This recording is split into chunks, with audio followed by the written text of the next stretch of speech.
Cuando veo políticos como usted, lo que me dan ganas es de vomitar, la verdad. Yo lo lamento y le pido perdón, pido disculpas a todos los costarricenses. Entonces no sean tan hipócritas. Pero esta asamblea no es el Banco Mundial y aquí a los acosadores, violentos, abusadores se les enfrenta. ¿Quién te está diciendo que no es por el orden, Buquelón? Debería de darles vergüenza. Imagínense si nos agarraran a nosotros las mentiras como diputados, pues nunca hubiéramos llegado aquí, yo creo. Yo llegué a la Asamblea Legislativa a ayudarle a usted, presidente. Yo me voy a ausentar de este plenario. Todo esto es atolillo con el dedo y vamos a ser cómplices de eso.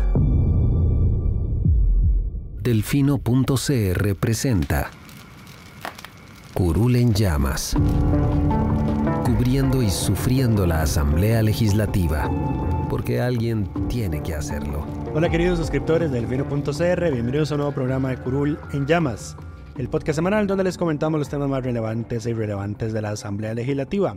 Les saluda Luis Madrigal desde el 21 de junio del 2024, como siempre en compañía de... May, espero que todas y todos estén muy bien. Los temas para esta semana, vamos a hablar de la consulta de constitucionalidad que se presentó al proyecto de ley Jaguar, así como el discurso de Pilar intentando sembrar más mentiras del gobierno sobre este proyecto y nuestras secciones Pregúntele a Lucho y las mejores y peores propuestas de la semana. Pero empecemos por la consulta de constitucionalidad. La semana pasada les estamos diciendo justamente que si se quería presentar una consulta tenía que hacerse antes de la votación del decreto presentado por el Ejecutivo para la convocatoria del referéndum. Al parecer nos escucharon. Sonó, las voces de la razón llegaron a Cuestamoras y más de 20 congresistas firmaron una consulta de constitucionalidad que lo que dice a grandes rasgos es que el proyecto viola los artículos 183 y 184 de la Constitución Política. El 7 también. El 7. Más el 11. El 11, el 140 y el artículo 5 del Convenio de Naciones Unidas contra la Corrupción. Pero vayamos... La ley 8557. Vayamos paso por paso. Lucho, ¿qué es lo que se consultó? ¿Cuáles fueron los argumentos? Nada más para recordarle a la audiencia, cuando la Asamblea o cuando desde la Asamblea Legislativa se presenta una consulta facultativa, no pueden decirle a la sala como esto es inconstitucional o revise si esto es inconstitucional. Es más, esto es inconstitucional por estas razones. O sea, tienen que argumentar cuáles son las inconstitucionalidades, las posibles inconstitucionalidades que están viendo en el proyecto de ley, y la sala se refiere específicamente a lo que se le consulta. Ya no hace revisión de textos completo como se hace cuando son consultas obligatorias. Pero bueno, ¿qué es lo que dice la consulta, Lucho? Entonces, sobre el primer punto, que es que le quita la potestad de fiscalización a la Contraloría en participaciones paritarias del Estado y otras instituciones. Eso entiéndase que puedan, o sea, que las instituciones del Estado participen en sociedades, negocios, etcétera, que la Contraloría no pueda fiscalizar eso, se considera que violenta el artículo 183 de la Constitución. El otro es sobre el artículo 11, que ese es el cambio, digamos, como más cosmético, más pequeño que tiene el proyecto, que de hecho, pues, como su efecto no está como muy claro, que a criterio de los diputados lo que hace es relativizar el deber de velar por la legalidad en sentido amplio y comprensivo, lo que viola los artículos 183 y 184 de la Constitución. Luego está el tercer argumento, es que es el artículo que le mete el montón de prohibiciones de la Contraloría, no puede hacer esto, ni lo otro, ni lo otro, ni lo otro. Eso se considera que viola los artículos 7, 183 y 184 de la Constitución y el 5 de la Convención de la ONU sobre Corrupción. Lo que dice ese artículo es el que dice la Contraloría, no, es el que dice no podrá sustituir, abarcar, interferir, ordenar, interpretar, advertir, recordar, ni recomendar. No puede hacer nada. Asuntos que corresponden a las competencias de la Administración Pública Activa. Sí, lo que los diputados dicen ahí es que eliminar las competencias ordenadoras, interpretativas, recomendatorias, resolutorias, directivas y de evaluación de la Contraloría implica necesariamente un cambio en el modelo de fiscalización constitucional, porque esas competencias son condiciones indispensables para que la Contraloría pueda ejercer su función de vigilancia de la hacienda pública según el mandato del artículo 183. Y también ahí se cita que ese artículo en específico viola la sentencia 998 del año 98. Fue la que mencionamos hace 2 capítulos, si no me equivoco, que es la que habla de que aunque no existiera ley, la Contraloría tiene competencia constitucional para fiscalizar, entonces no se le pueden negar esas potestades vía ley ordinaria. Correcto.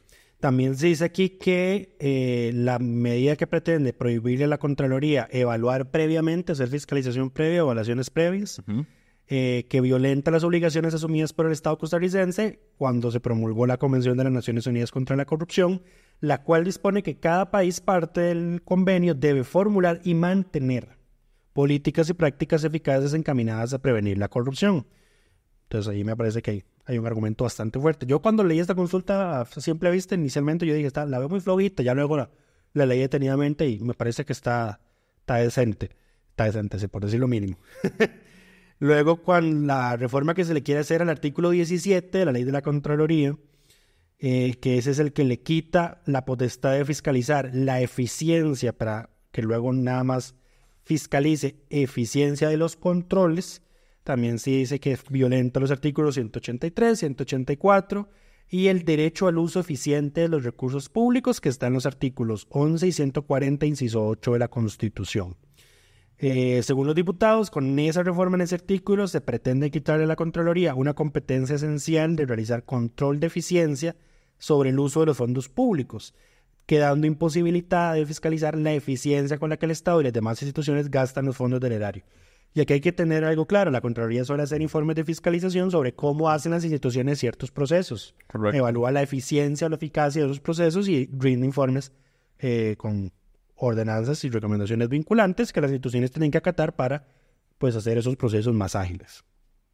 Luego está la reforma del artículo 22, que es el que le prohíbe a la Contraloría suspender contratos administrativos. Se dice aquí que violenta los artículos 183, 184 de la Constitución, el deber de prevención de la Convención de la ONU sobre corrupción, los principios de razonabilidad y proporcionalidad, porque el cambio, dicen ellos, no es... el cambio que se busca con ese artículo es, 1, arbitrario, y 2, no hay una justificación válida para o sea, no hay una necesidad real de hacer ese cambio, impidiendo en la Contraloría ejercer sus competencias. Luego está el artículo 9, que es la reforma a la ley del control interno, es en la que prácticamente le quita como la jerarquía que tiene la Contraloría en temas de auditorías y todo este tema. Ahí se dice que violan los artículos 7, 183, 184 de la Constitución, el derecho al uso eficiente de los recursos públicos y el artículo 5 de la Convención de la ONU sobre corrupción, porque la Contraloría solo podía intervenir después de los actos administrativos cuando ya se hayan hecho. Ese es el que dice que solo podrá actuar a posteriori. Eso es el artículo que se incluye. Y luego también se cuestionan los 2 artículos, el de la ley de contratación pública, que es con el que se quiere hacer ciudad-gobierno, y el de la ley de Habdeba, con el que se quiere hacer la terminal de cruceros y la marina, porque violentan los artículos 182, 46 y 121, inciso 15 de la Constitución, al eliminar el concurso público para estos procedimientos. Y además hay que recordar que el 182 es el que dice que todas las contrataciones, concursos que haga el Estado tienen que ser por licitación, salvo los otros procedimientos que establezca la ley de contratación pública. Y también porque en el caso de Habdeba, el proyecto le está dando al Consejo Administrativo de Habdeba la potestad de reglamentar cómo es que van a hacerse las alianzas estratégicas, entiéndase las alianzas a dedo, cuando eso es una potestad que está reservada por ley a la Asamblea Legislativa. Entonces, la Asamblea aquí está alegando que le están quitando potestades. Que le quieren quitar potestades o que la Asamblea no puede renunciar a esas potestades porque son de ella, no las puede delegar, son indelegables. ¿Quiénes firmaron? 12 de Liberación Nacional, incluido el jefe y la subjefa de fracción, 5 de 6 del Frente Amplio, ahí la única que falta es Sofía Guillén, 2 de la Unidad Social Cristiana, Carlos Felipe y Vanessa, obviamente, el de Liberal Progresista firmó doña Katia Cambronero y las 2 independientes, María Marta Padilla y Gloria Navas. El liberal progresista, en teoría, va a trabajar todavía su consulta aparte, ¿verdad? Porque ellos fueron los primeros que dijeron vamos a querer impulsar una consulta en un video en el que aparecían los 6. Sin embargo, entonces aquí necesitarían reunir 5 firmas adicionales entre quienes no firmaron. Correcto, recordemos Porque que cuando se presenta una consulta tiene que tener por lo menos 10 firmas, las consultas facultativas, y una misma persona no puede firmar más de una consulta. Invalida invalida su segunda firma. Que de hecho, creo que fue cuando estaban en el trámite de la ley de fortalecimiento de las finanzas públicas, una de las consultas se cayó por eso, porque no tenía las firmas suficientes. Sí, correcto. Porque alguien había firmado una previa. Que era la consulta sobre vicios de procedimiento, por cierto. Convenientemente. Pero bueno. Volviendo al tema, Lucho. Ok, esto ya se presentó. Esto suspende el acto legislativo. De hecho, esta semana don Rodrigo emitió la resolución sobre procedimiento y ya de viaje dijo, bueno, el tema queda suspendido porque ya presentaron la consulta y aunque la sala no ha resuelto su admisibilidad todavía, siempre que se presenta la consulta, el presidente de la sala manda un oficio al presidente de la asamblea diciéndole acaba de entrar esta consulta para lo que corresponde. Suspenda. No dice suspenda, pero... Le dice para lo que corresponde. Usted ya sabe qué tiene que hacer. Lo que corresponde es suspender el trámite del expediente mientras la sala primero resuelve la admisibilidad, que es lo que se va a discutir en este momento, y era lo que hablábamos la semana pasada. Correcto. Ahora, yo creo que este es el momento procesal correcto en el cual se podía presentar esa consulta. Y después era muy tarde. Y en todo caso, si no es nada se pierde porque... Había que decir cuándo era que se debía presentar. Ahora... Yo también era de la tesis de que el tribunal podía presentar su propia consulta. Ahora ya no puede. A menos de que lo haga antes de que entreguen el expediente formal y se inicie el trámite propiamente, porque las consultas se acumulan. No se acumulan, digamos. Como la sala tiene 30 días naturales para responder, cuando una consulta está tarde, la sala la rechaza por admisibilidad. Sí. Entonces, si el Tribunal de Suprema de Elecciones tenía pensado enviar una consulta sobre este proyecto, sobre el trámite legislativo, porque recordemos que por la vía de recolección de firmas puede hacerlo antes de autorizar la recolección. Correcto. En cualquier momento antes. Ese trámite lo puede hacer por aparte, porque recordemos que esto está avanzando por las dos vías. Hay que hablar sobre algo que acaba de llegarnos mientras hablamos de esto. Es sobre las firmas del PUSC a la consulta, esas dos. Ajá. Antes de que empezáramos a grabar, May me enseñó un video que se publicó en las redes sociales de la fracción del PUSC. Donde 7 de la bancada explicaban comillas, estaban en contra de la consulta. Porque estaban en contra de la consulta y 2 de la bancada lo firmaron, claramente. Correcto. Pero ¿qué pasó? Justo mientras estamos grabando, acaba de llegar un comunicado del partido como tal, en el que dice que el pronunciamiento de la fracción es precipitado. Entonces voy a leerlo y producción luego nos ayuda a ponerlo en pantalla para que ustedes lo lean.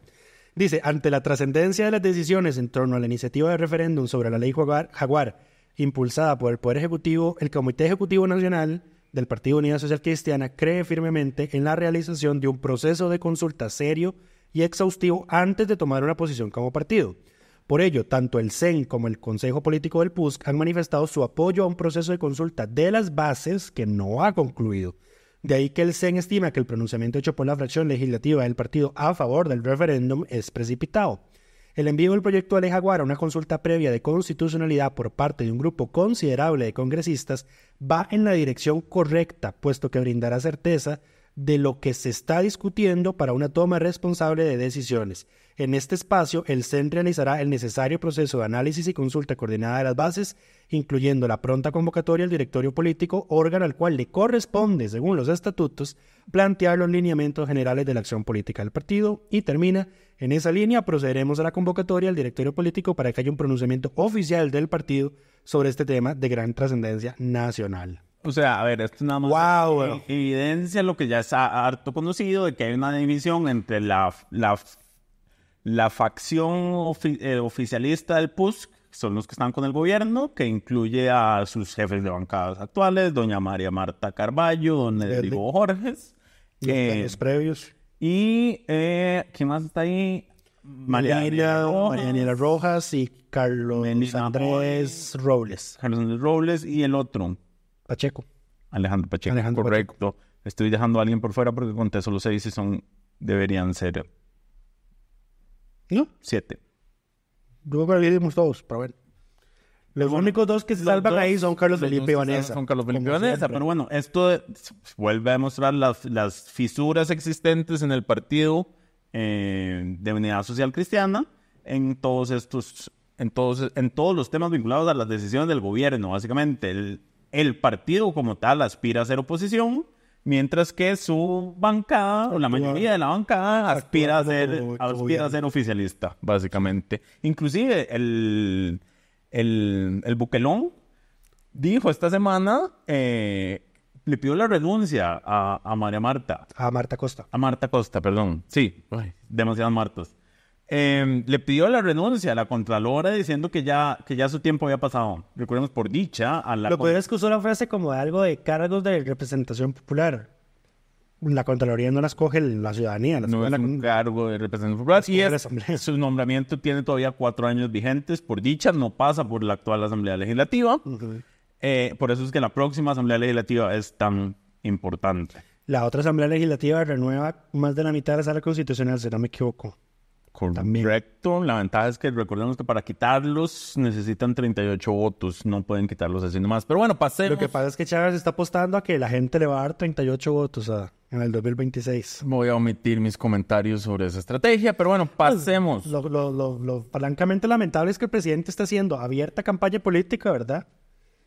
Y ahorita el tema es que está en campaña política no proselitista, porque no se sabe todavía quién o quiénes van a ser sus candidaturas, ni qué va a hacer el gobierno para apoyarlas o no. Y ahorita no se puede perseguir ni sancionar la beligerancia porque no estamos en campaña. No es tanto por eso, sino porque el instrumento del Tribunal Supremo de Elecciones está impugnado en la sala. Continúa. Y la Procuraduría General de la República le dijo a la sala, este procedimiento del tribunal es inconstitucional porque lo llevan magistrados suplentes a los quienes no se les dio...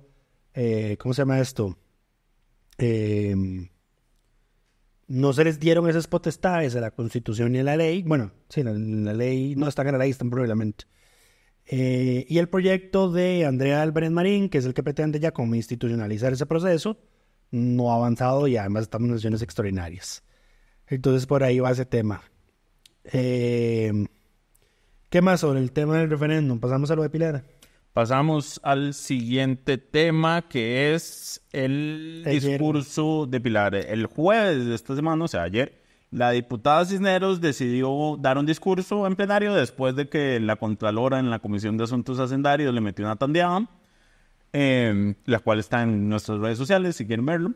Pero bueno, ella decidió, como en el plenario nadie le contesta porque es control político, hacer una serie de afirmaciones sobre la ley para, comillas, desmentir lo que se ha dicho sobre este proyecto. ¿Cuáles fueron algunas de las frases que utilizó Pilar Cisneros y que son claramente, digamos, alejadas de la realidad? Mentiras. Alejadas de la realidad del proyecto.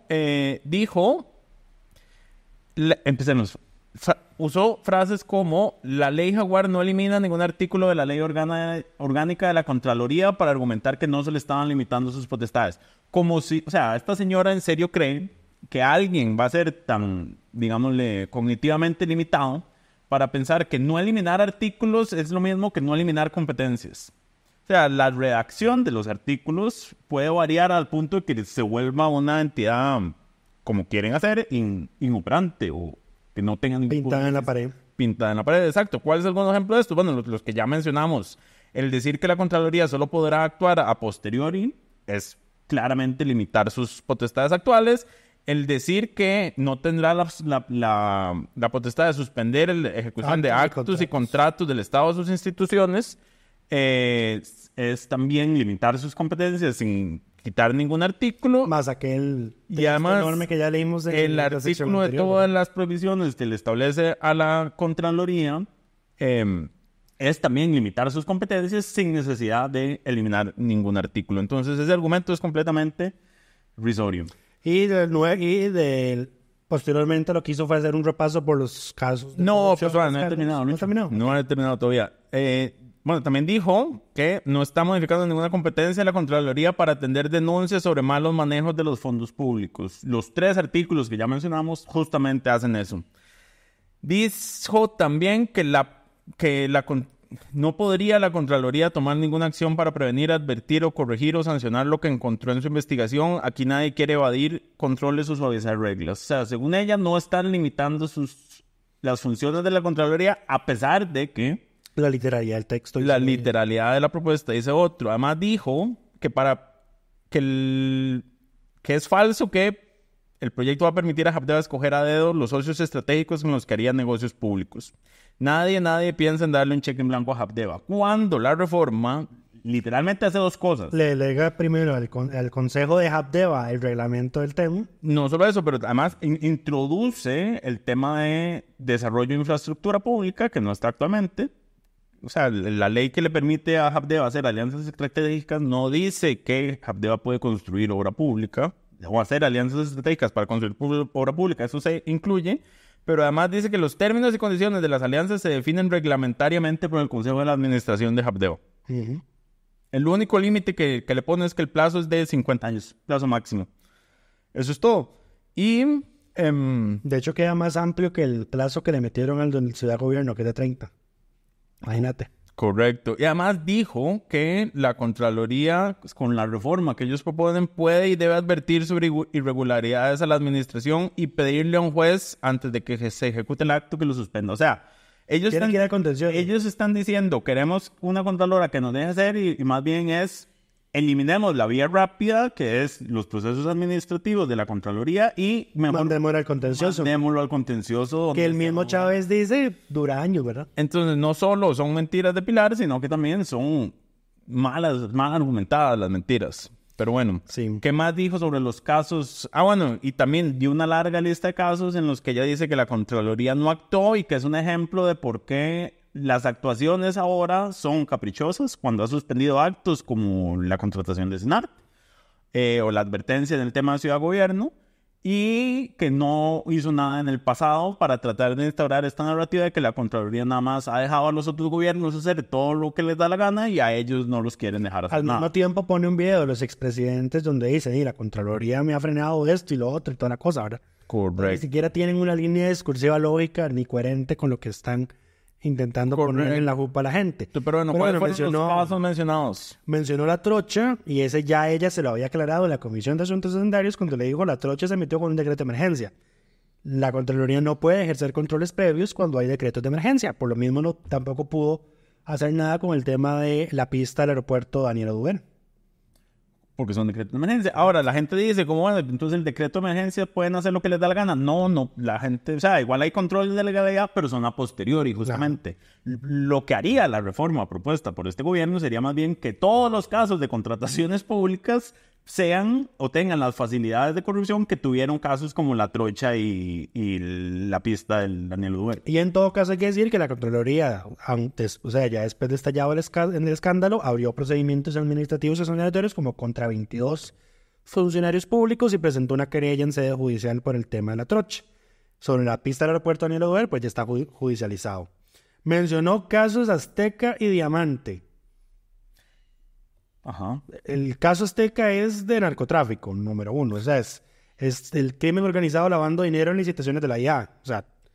Y eso se descubre con llamadas telefónicas o intervenciones telefónicas que la Contraloría no puede hacer. Entonces no entiendo, la Contraloría no tiene vela en ese entierro. Diamante también es lo mismo. Cochinilla, ya ese también se lo aclaró doña Marta en la Comisión de Hacendarios. Ella le dijo, la Contraloría mandó un informe sobre el tema de la conservación de la red vial nacional a CONAVI y a la Asamblea Legislativa. La Comisión de Ingreso y Gasto del Congreso abrió un expediente sobre ese tema que después se archivó y al mes siguiente estalló el caso de Cochinilla. Correcto. Soresco y Hueco Fiscal, esos son dos casos que la Contraloría fue la que los destapó. Correcto. Ahora, y la que los paró. Soresco, que yo creo que ya lo habíamos mencionado en un episodio de estos, en el sentido de que Recope estaba autorrompiéndose su propio monopolio, creando una empresa conjunta con una sociedad china, cosa que no podía hacer. Correcto. Más que los estudios que estaban haciendo, justificando para hacer la refinería, no eran aceptables, estaban mal hechos. La Contraloría le dijo, no me usa sus estudios, tiene prohibido usarlos, aunque, si usted quiere hacer la refinería sola, no va a poder usar esos estudios, y disuelve esta sociedad porque usted tiene un monopolio dado por ley y no puede romperlo de esa forma. Correcto. ¿Qué fue lo que tardó tanto con Soresco? Número uno, lo que pasó aquí fue que eso fue como un capital inicial que se presentó de parte de las dos sociedades. Mientras el tema se judicializó y toda la cosa y se acabó la plata, o sea que quedaron los ejecutivos ganando salario, hasta que se acabaron los $100 millones, una cosa así, que fueron lo que se pusieron 50-50. Eso se acabó, se fueron a un arbitraje para disolver la sociedad y ya el tema se cerró. Correcto. Ahora, Hueco fiscal. es que es importante recordar algo, porque cuando se habla de hueco fiscal, la gente yo creo que tiene en su imaginario que faltaba plata. Y básicamente el hueco fiscal fue la ejecución de recursos no presupuestados. No es que no faltaba plata, es que la partida de pago de deuda de corto plazo se había agotado, no se había presentado un presupuesto extraordinario a tiempo para cubrir esos recursos. Hacienda pagó deuda. La deuda se iba a vencer y había que pagarla sin autorización presupuestaria. Y de hecho fue la Contraloría la que propuso sancionar a la jerarca que autorizó ese pago, que era Rocío Aguilar, y que terminó con su renuncia. Correcto. Entonces, cuando se habla de hueco fiscal, no es que faltaba... No se robaron 300 millones. Nada más la ejecución de recursos no presupuestados. Y sobre eso hay que decir que la Contraloría para ese presupuesto advirtió que los recursos estaban subestimados. Correcto. Y la Asamblea Legislativa igual aprobó el presupuesto así porque Hacienda les dijo, no, si está toda la plata que necesitamos. Todo va a estar bien. Y por eso se inhabilitaron a Helio Fallas, por el tema del hueco fiscal. Correcto. Ahora, OAS e Hidrotárcoles. OAS e Hidrotárcoles, OAS es la concesión de la ruta San Ramón, ¿verdad? Que esto fue la famosa que se cayó. Que el gobierno de Laura rescindió. Y Hidrotárcoles es una hidroeléctrica privada financiada por el Banco Nacional para el ICE, que la empresa no entregó a tiempo, entonces el ICE rescindió los contratos en ambos casos, no, en caso de Hidrotárcoles. Pero esos son... A ver, en OAS es un tema de concesión, así que eso es el Consejo Nacional de Concesiones. Correcto, y ahí lo que pasó fue que la gente se quejó tanto que Laura tuvo que echar para atrás. Sí, porque a Laura le apedrearon el carro en el que iba el papá. Eso no me acordaba. El esposo, perdón. De eso no me acordaba. El esposo o el papá, no me acuerdo cuál familiar. Era un familiar, sí. Yo estaba ahí porque yo andaba con la cámara persiguiendo el carro. Yo sentía las botellas. Tirando piedras. Yo tengo el video donde a mí me pasaban las piedras detrás de las orejas. Conveniente. Sí. Entonces, el gobierno de Laura se vio forzado a rescindir esa concesión y obviamente tuvo que indemnizar y seguimos a la empresa. Seguimos sin ruta. Gracias, Foro de Occidente. Ajá. Ya nos van a decir derechosos. Fachos. Y en el caso de Hidrotárcoles, pues eso es un pleito, eso es un pleito de dinero privado porque lo financió el Banco Nacional. Ni siquiera es, o sea, aunque entiéndense que el Banco Nacional es una entidad pública, la Contraloría no supervisa los bancos, esa es labor de la SUGEF. Correcto. Igual, Jamber y Cemental. Similar con Jamber y Cemental, son recursos de créditos privados fuera del ámbito de competencia. Esa era la SUGEF a la que le responde el control especializado. Correcto. DICIS. Fue el ICE el que mató ese proyecto. El ICE lo mató bajo las circunstancias que ya se saben, que en ese momento no era necesario, que había que hacer la consulta indígena, que no se sabía si el resultado de la consulta indígena iba a ser favorable. Pero en todo caso, la Contraloría abrió un proceso administrativo sancionatorio contra funcionarios del ICE por la cantidad de plata que se gastó. Y se presentaron las denuncias correspondientes. A lo largo del tiempo. Creo que mencionó otro, pero el otro que está... Ese no lo mencionó Pilar, lo mencionó la Contraloría, doña Marta en la audiencia, SINART. Claro. Que la Contraloría sí pudo parar SINART, rechazándole los presupuestos. Y por eso es que están enojados. Correcto. Justamente por eso. No es porque la Contraloría no controla, es porque les ha detenido sus proyectos y no se los ha detenido por ser ellos, se los ha detenido porque lo han hecho mal. Pilar también mencionó BCR Safi. De nuevo, eso no tiene nada que ver con la Contraloría. Privado, exacto. Es que, a ver, y yo creo que la mayoría de gente no tiene por qué saber qué está dentro del ámbito de competencias de la Contraloría. No, eso debería enseñarse en las clases de educación cívica. Así nos evitamos estas ridiculeces. Correcto, pero bueno, claramente al parecer Pilar Cisneros no tiene claro, bueno, sí lo tiene claro probablemente, pero quiere instalar la narrativa de que la Contraloría no ha actuado a tiempo en estos casos de corrupción anteriores y que por eso se le tienen que quitar las potestades para que a futuro tenga menos posibilidad de hacer algo. Es que yo creo que eso es lo que la gente no dimensiona. La gente dice como, ¿pero qué hizo la Contraloría en todos estos casos? A ver, todos los casos se dieron a pesar de los controles internos y de los controles que puede ejercer la Contraloría. Si limitamos aún más esos controles, lo único que va a pasar es que haya más de estos casos y no se puedan identificar a tiempo. Correcto. Digamos que salgan... Yo creo que hay más corrupción cuando no se conoce de ningún caso que cuando se conocen de casos. Y la gente lo tiende a ver al revés. Es una paradoja. Cuando la Contraloría ejerce sus funciones y denuncia este tipo de cosas, se conocen casos de corrupción. Si la Contraloría no hiciera nada, los casos de corrupción pasarían y nadie se daría cuenta. Y a eso es a lo que apunta el gobierno. Y nosotros pasamos publicando noticias sobre los informes de auditoría que hace la Contraloría. A todas las instituciones. Y casi nadie lee esas noticias. Confirmo. Entonces, o sea... Pero bueno. Es muy fácil decir, la Contraloría no hace nada, pero cuando uno informa lo que la Contraloría hace, nadie lo quiere leer. Nadie le pone atención, exacto. ¿Verdad? Pero bueno, pasemos al siguiente tema, que es la sección favorita de nuestro público. Me gustaron mucho las preguntas de esta semana. Pregúntele a Lucho. Primero que nada, tenemos que mandarle un saludo de cumpleaños a alguien. A Efraín Guerrero, nuestro querido columnista que escribe en la sección de cultura todas las semanas de recomendaciones de películas de entretenimiento temáticas sobre ciertos temas. La primera pregunta es de Carmen Rojas. Carmen, no sé. Rojas. No. Normal. No sé cuál está viendo, pero... Eso sí. Nada más dice Carmen. Al final. Al furo final viene el nombre de ella. Ella firmó. Carmen Rojas. No he llegado ahí, claramente. Pero bueno, pasemos. La primera pregunta. A propósito del tema de extradición, le pregunto a Lucho. De las extradiciones solicitadas a nuestro país, ¿cuáles países han solicitado y por cuáles delitos? Ok. Esa es la información que yo le pedí el año pasado a la oficina del Ministerio Público que se encarga sobre este tema. 2013, Rumanía, delito perseguido, fraude, se denegó la extradición. 2014, Nicaragua, por violencia psicológica, se denegó la extradición. México, por estafa, se denegó la extradición. 2015, Panamá, por homicidio simple, se denegó la extradición. Lucho, siempre se va a negar la extradición. No, hubo una que sí se dio. Ok. 2016, 2017, 2018 no hubo. 2019 hubo 3, 2 de Estados Unidos. La primera es por asociación ilícita, fraude electrónico, legitimación de capitales, que sí se concedió, pero me imagino que era un naturalizado al que se le anuló la nacionalidad, la naturalización. Uh-huh. Y el otro es por asociación ilícita, estafa y legitimación de capitales, que ese sí se denegó.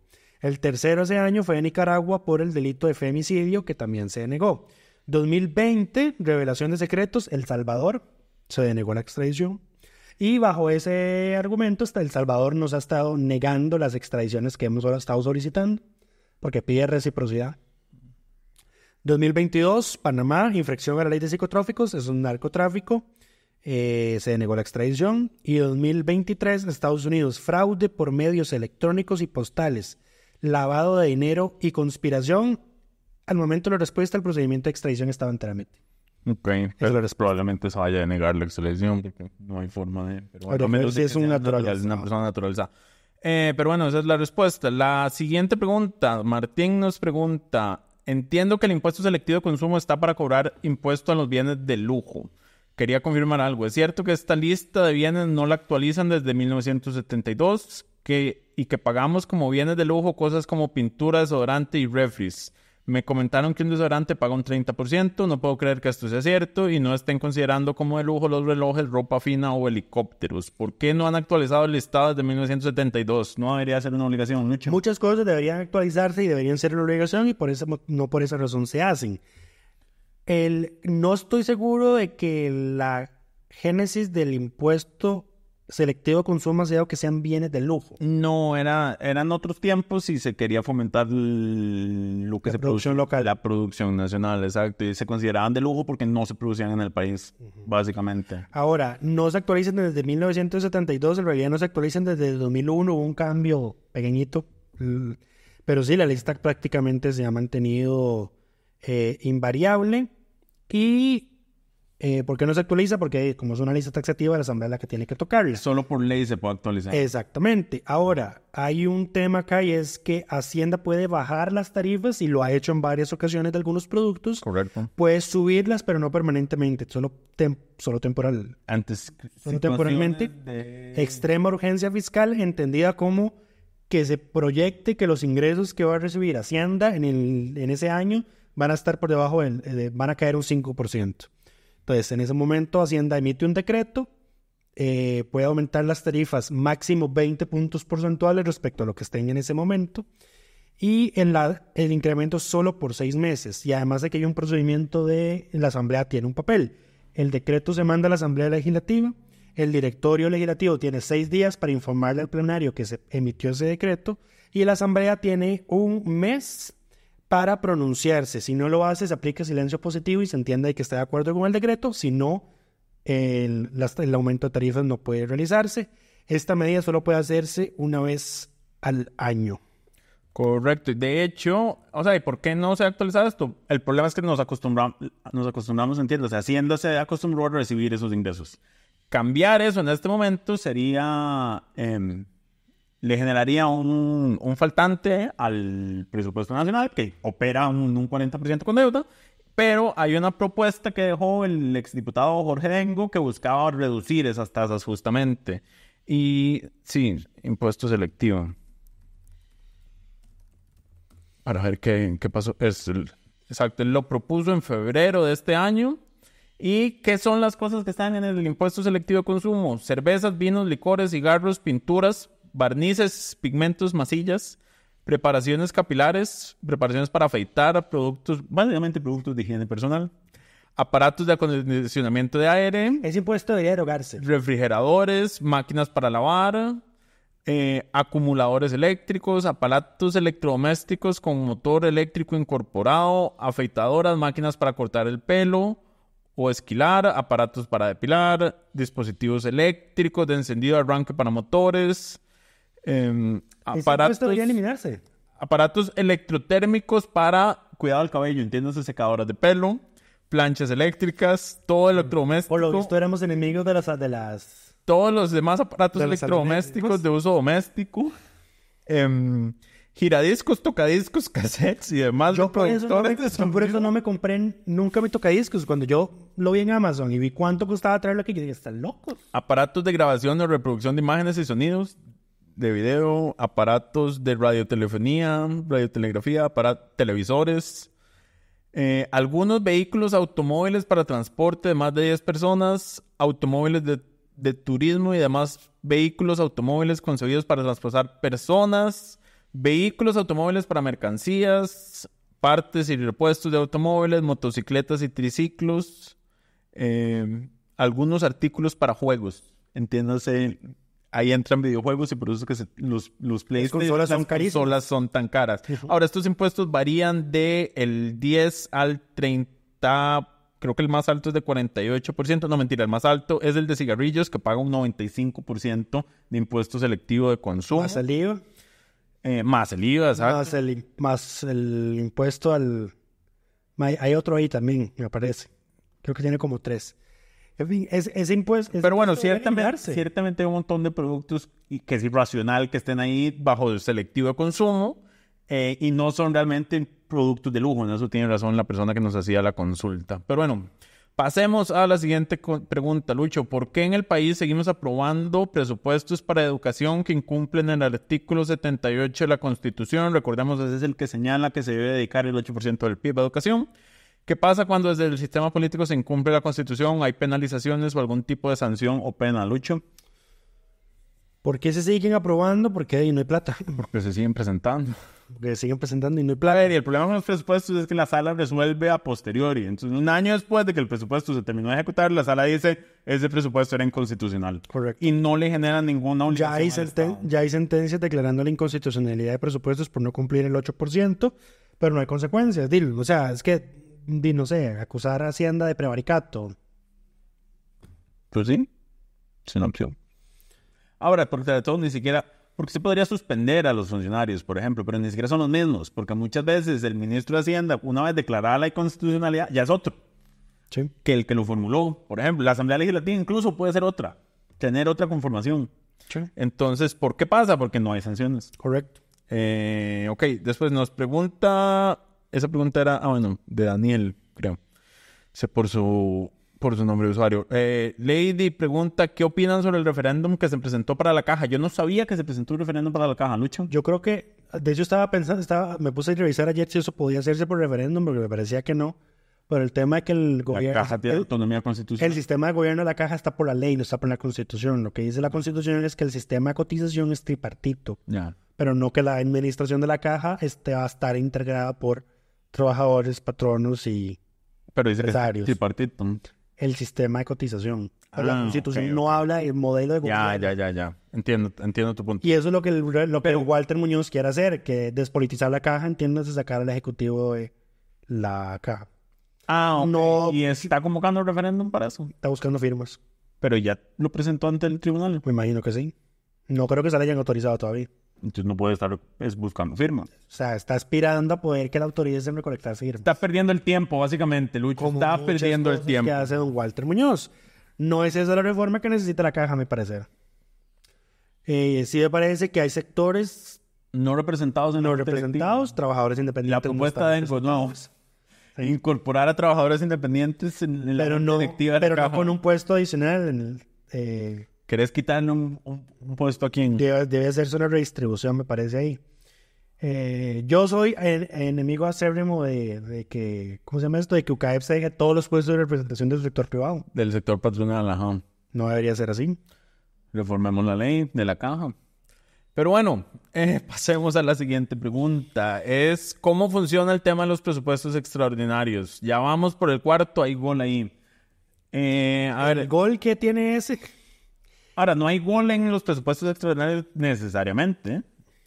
Pero, ¿por qué se presentan estos presupuestos extraordinarios? Porque la Asamblea le prohíbe al Ministerio de Hacienda hacer traslados De partidas. de partidas. Sí, más Además, por ejemplo, los presupuestos extraordinarios se presentan, por ejemplo, la Asamblea aprueba un crédito, esos recursos tienen que meterse dentro del presupuesto. porque la Asamblea le pone la cláusula, la Hacienda tiene que traer esta plata en un presupuesto extraordinario. Correcto. En anteriores gobiernos, el Ejecutivo lo hacía vía decreto.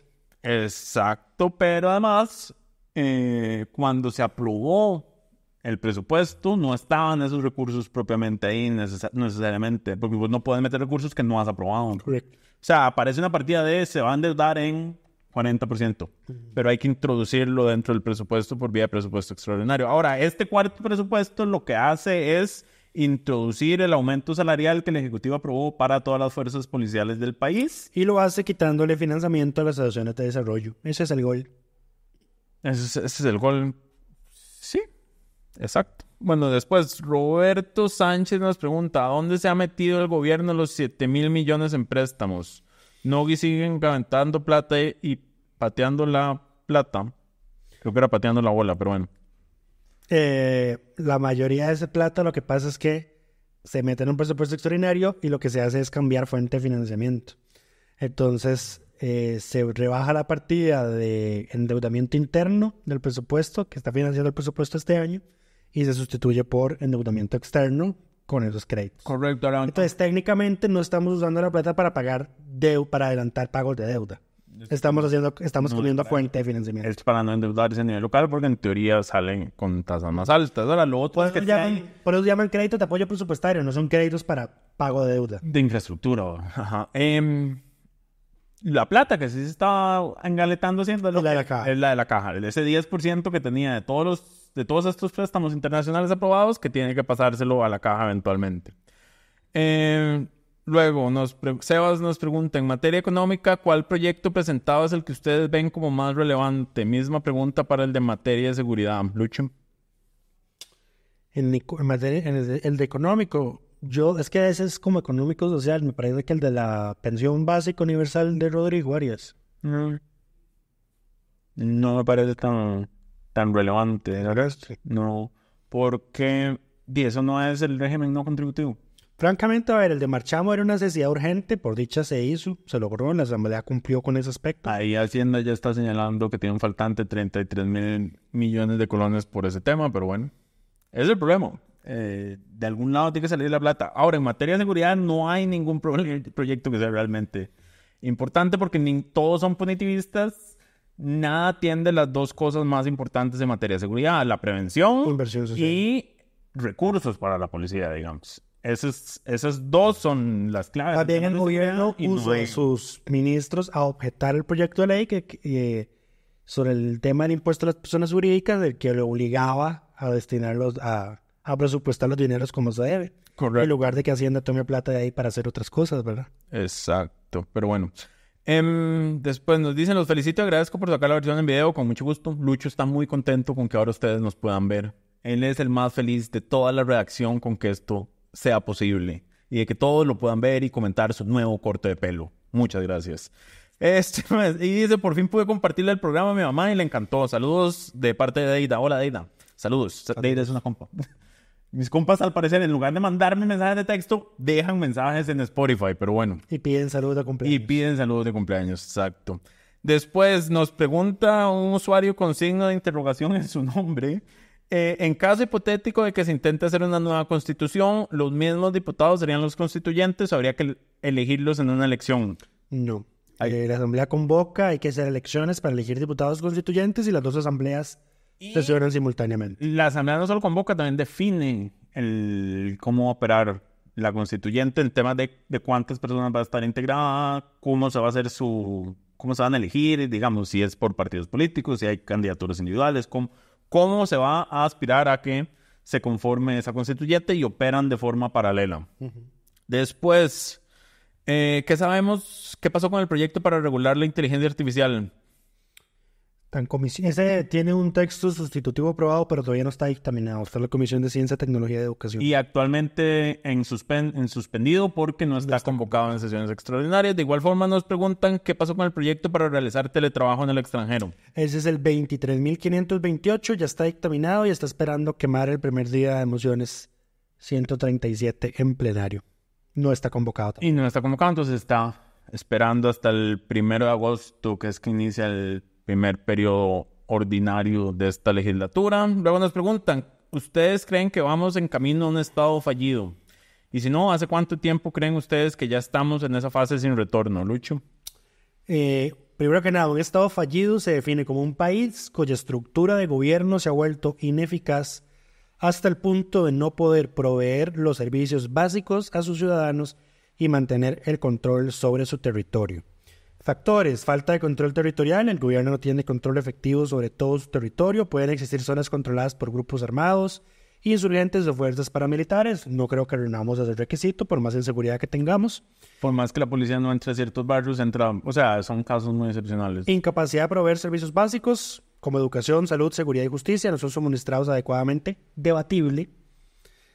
Pérdida de legitimidad. La autoridad del gobierno es ampliamente cuestionada y carece de legitimidad frente a sus ciudadanos, quienes pueden no reconocer su autoridad. No reunimos ese requisito. No. Corrupción generalizada. Los niveles altos de corrupción impiden el funcionamiento eficiente y justo de las instituciones gubernamentales. No reunimos ese requisito. Violencia e inseguridad. Hay un alto nivel de violencia e inseguridad que afecta a gran parte de la población. Presencia de conflictos internos es común. No reunimos ese requisito en cuanto a conflictos internos. Y problemas económicos graves, que la economía sea débil y que no pueda sustentar las necesidades del país, lo que lleva a altos niveles de pobreza y desempleo. Actualmente no reunimos ese requisito. Exacto. Costa Rica, de hecho, está en el lugar 150 de 179 en el índice de estados fallidos. Entiéndese que entre más alto esté uno, o sea, en la posición 1 del estado más fallido. Básicamente estamos de 20 entre los menos no fallidos. Estados no fallidos, sí. Ahora, ¿estamos rumbo a un estado fallido? Al parecer que hay personas que quisieran eso. Sí. Personas en puestos de poder que quieren que Costa Rica se vaya a eso. Que se apellidan Chávez Robles. Más o menos. Que esperarían o que han hecho todo lo posible en su mandato para ir en esa línea, para convocar a una constituyente y hacer lo que les da la gana. Incluso el presidente dijo que él le gustaría estar, si hay una constituyente, que él le gustaría ser parte de ese grupo de personas que formulen una nueva constitución, lo cual no deja de ser gracioso porque ese señor ni se ha leído la que tenemos y se cree con la competencia y capacidad de poder redactar una nueva, pero bueno. La audacia de la gente que pasa 30 años fuera del país y que luego viene a ser de Mesías. No hay nada como es la ignorancia es atrevida. Pero bueno, esas eran todas las preguntas de esta semana. Me parece que sí. Me parece que sí. Pasemos por último a las mejores y peores propuestas de la semana. La sección favorita de May. No es mi sección favorita. Esta sección la trabajo yo todos los días, reviso todos los proyectos de ley que... La sección Yo favorita. hablo... A ver, una buena semana es cuando presentan menos de 10 proyectos. Yo soy una persona feliz. La semana pasada presentaron 24. La semana pasada presentaron 26. Esta semana presentaron 15. Hay algunas buenas propuestas. Hay un proyecto de María Daniela Rojas para ajustar la forma en que se calculan los ajustes de precios de los alquileres. Actualmente se utiliza el índice de precios al consumidor como referencia para hacer ajustes hacia arriba. Con un tope máximo del 10%. Correcto. Y la propuesta de ella es que en lugar del índice de precios se utilice la inflación subyacente, que es, digamos, en términos económicos más estable que la variación del índice de precios. De hecho, lo revisamos antes de grabar. Es menor, su cifra suele ser menor a la inflación medida por el índice de precios. Esa es una buena propuesta. Lo que está ahora en la fundamentación, porque ella dice, este proyecto es para que no aumenten los alquileres cuando hay deflación. Si hay deflación o la inflación es negativa o es cero, los alquileres no pueden subir. Ahora, una de cal y una de arena para doña María Daniela, porque también presentó otro proyecto para excluir a la promotora de comercio exterior de los parámetros y criterios de la contratación de la Ley General de Contratación Pública. Ajá. Después... el diputado Fabricio Alvarado presentó un proyecto de ley que propone una pena de 10 a 15 años a todo funcionario que haya sido parte de los cuerpos policiales que se aproveche de su conocimiento para entrenar, asesorar a individuos que participen en técnicas para homicidio por precio, o sea, sicariato, promesas remuneratorias, cualquier otra actividad delictiva organizada. Básicamente, sanciones extras para policías que entrenen grupos criminales. Okay. Una mala propuesta, y esto era algo que estábamos comentando, que deberíamos ver cómo se puede regular, es que la diputada Cintia Córdoba decidió presentar el proyecto de ley para derogar la Agencia Espacial Costarricense, que es el mismo texto que le rechazaron al diputado Jorge Dengo hace pocas semanas. ¿Algo que compartir, Lucho? Sí, una noticia de última hora. Dale. La Sala Constitucional acaba de rechazar la admisibilidad de la consulta. ¿Rechazó la admisibilidad de la consulta? No da lugar a evacuar la consulta. El magistrado Rueda Leal y la magistrada Gabo Vargas y Gés Herrera salvan el voto y ordenan dar curso a la consulta. El magistrado Rueda Leal da razones adicionales. Mientras llega el comunicado de la sala, pues seguir viéndolas. Puedo seguir. Ok. Después desde el Frente Dinora presentó un proyecto de ley para ajustar la forma en que se distribuye el pago por impuesto de salida del país. Recordemos que son $27, si no me equivoco, para las personas que saliendo por el Juan Santamaría, y lo que hace es asignarle $1 de esa cifra a la Municipalidad de Alajuela. Y Ariel Robles presentó 2 proyectos, de los cuales rescato uno, que es para garantizar los requisitos mínimos que tienen que cumplir las zonas de acceso a las playas, básicamente. Y nada más, con eso terminamos. Eso es... Okay. No ha llegado el comunicado, así que no podemos decirle cuáles fueron las razones, exacto. Sí. Esperemos a ver qué pasa. Quedó 4-3. Uf. Pero bueno, esperamos que todas y todos estén muy bien y nos escuchamos la próxima semana. Delfino.cr presentó Curul en llamas, cubriendo y sufriendo la Asamblea Legislativa, porque alguien tiene que hacerlo.